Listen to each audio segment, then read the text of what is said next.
Today I talked about buying an all-powerful tool that does everything, makes the tea. But the problem with that is implementation. And often I see happens is people have got this very powerful tool that does all this stuff, but they're not using it.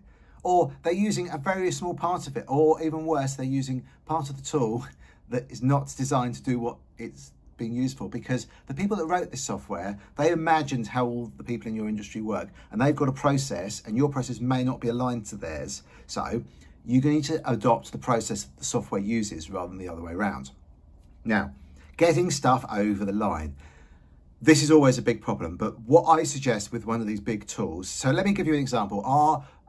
We just switched the software that we use for managing passwords and documenting customer sites. And the software we had before was fine, it was absolutely fine. The problem is all we were using it for was to manage passwords, which it does, but it's not necessarily the best tool for that. So we weren't using 95% of what the tool does, we were just using it to manage passwords. And one of the reasons that I switched tools was to give us that opportunity, and I know this is a silly way of doing it, by the way, but it happens quite a lot. This gave us the opportunity to revisit everything and make sure we were using the tool for its primary purpose.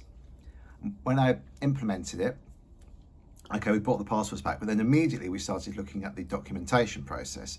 So we started to develop a new documentation culture and a new documentation process, which is what we should have done with the previous tool.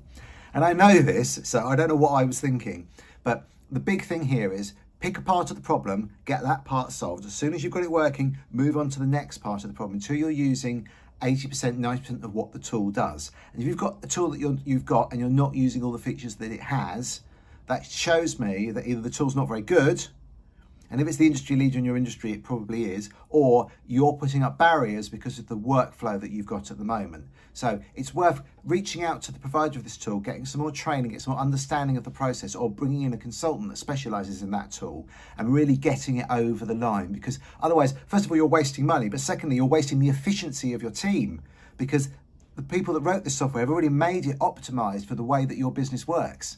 So something really important to think about. So don't do the big bang, but incrementally get the tool over the line until you're using almost everything that it does. And it's a big mistake not to use most of the features and rely on one feature that it wasn't designed to do. Hope that's helpful. Maybe you've got an example of this as well, but let me know what you think in the comments. Thanks for watching.